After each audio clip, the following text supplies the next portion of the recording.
আপনি কি জানেন এই মন্দিরের শিবলিঙ্গ নিজের ইচ্ছাতে মাটি ফুঁড়ে বেরিয়ে এসছে? এখানে ঈশ্বর আছেন এবং তিনি শুধু পুজো নেন না, শর্তও রাখেন। চন্দনেশ্বর মন্দির মূলত মহাদেবের মন্দির, কিন্তু মহাদেব ছাড়াও এখানে জগন্নাথ দেব, মা দুর্গা এবং রাধা গোবিন্দের মন্দিরও বর্তমান। এই স্থানটিতে আগে ছিল হুগলা বন, তাই গ্রামটির নাম ছিল হুগলি। মন্দিরটি সম্পূর্ণরূপে কলিঙ্গ রীতিতে তৈরি এবং উড়িষ্যার প্রাচীনতম মন্দিরগুলির মধ্যে অন্যতম। চন্দন গাছের নিচে বাবার আবির্ভাব বলে নাম হয় চন্দনেশ্বর। ভারতবর্ষের একমাত্র এই উড়িষ্যার চন্দনেশ্বর মন্দিরেই সন্ধেবেলায় মহাদেবকে অন্নভোগ প্রদান করা হয়। মহাদেবের মাহাত্ম্যের কথা বলতে গেলে এখানে ভক্তদের সমাগম দেখেই বুঝতে পারবেন যে মহাদেব এখানে কতটা জাগ্রত।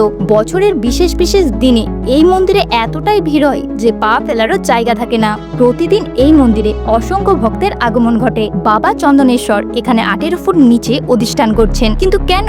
চন্দনেশ্বর মন্দিরের সাথে জড়িত রয়েছে লক্ষ্মীর বাড়ি ছাড়ার গল্প। সম্পূর্ণ তথ্য জানতে আমার লং ভিডিওটা গিয়ে দেখে আসতে পারেন।